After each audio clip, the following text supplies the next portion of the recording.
จงเรียบสูตรថ្ងៃនេះវីដេអូថ្មីទៀតហើយតែវល់រៀនពេកទៅអត់សូវមានពេលធ្វើវីដេអូអីហើយអញ្ចឹងនេះវីដេអូញ៉ានេះគឺប្រជុំនៅប្រទេសបារាំងហើយថាអញ្ចឹងខ្ញុំនឹងនាំអ្នកទាំងអស់គ្នាជាមួយខ្ញុំតែនៅប្រទេសបារាំងយើងធ្វើប្រជុំយ៉ាងម៉េចខ្លះចាអញ្ចឹងនេះគឺផ្អែម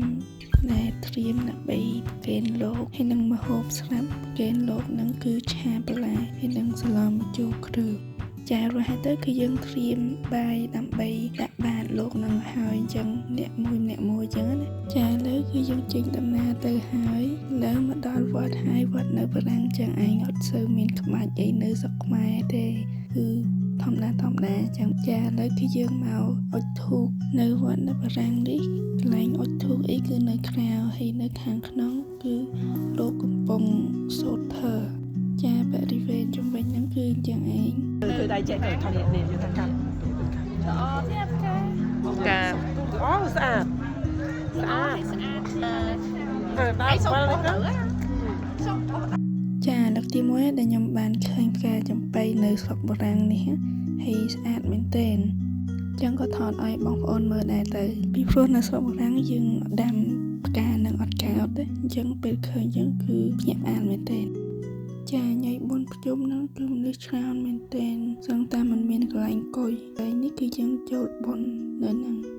រួចហើយទៅដល់មកដាក់បាតគឺមកត្រង់ជួរគ្នាចាដាក់បាតអីហើយហ្នឹងគឺអត់បានទៅស្ដាប់លោកសូត្រធ្វើអីទេពីព្រោះមនុស្សច្រើនពេកហើយចឹងក៏នៅតែក្រៅហ្នឹងទៅហើយនេះគេមានអ្នកលក់នំអីនំក្រូចនំកំប៉ុងច្រើនមុខដែរចាហើយគេមានលក់កត្រអីទៀតចាក់ផ្ទាល់ដៃហើយតំណាំអីចាហើយទៅដល់ម៉ោងញ៉ាំតែនេះថតពេលគេញ៉ាំចិត្តអស់ហើយពីព្រោះឡើងតែចែក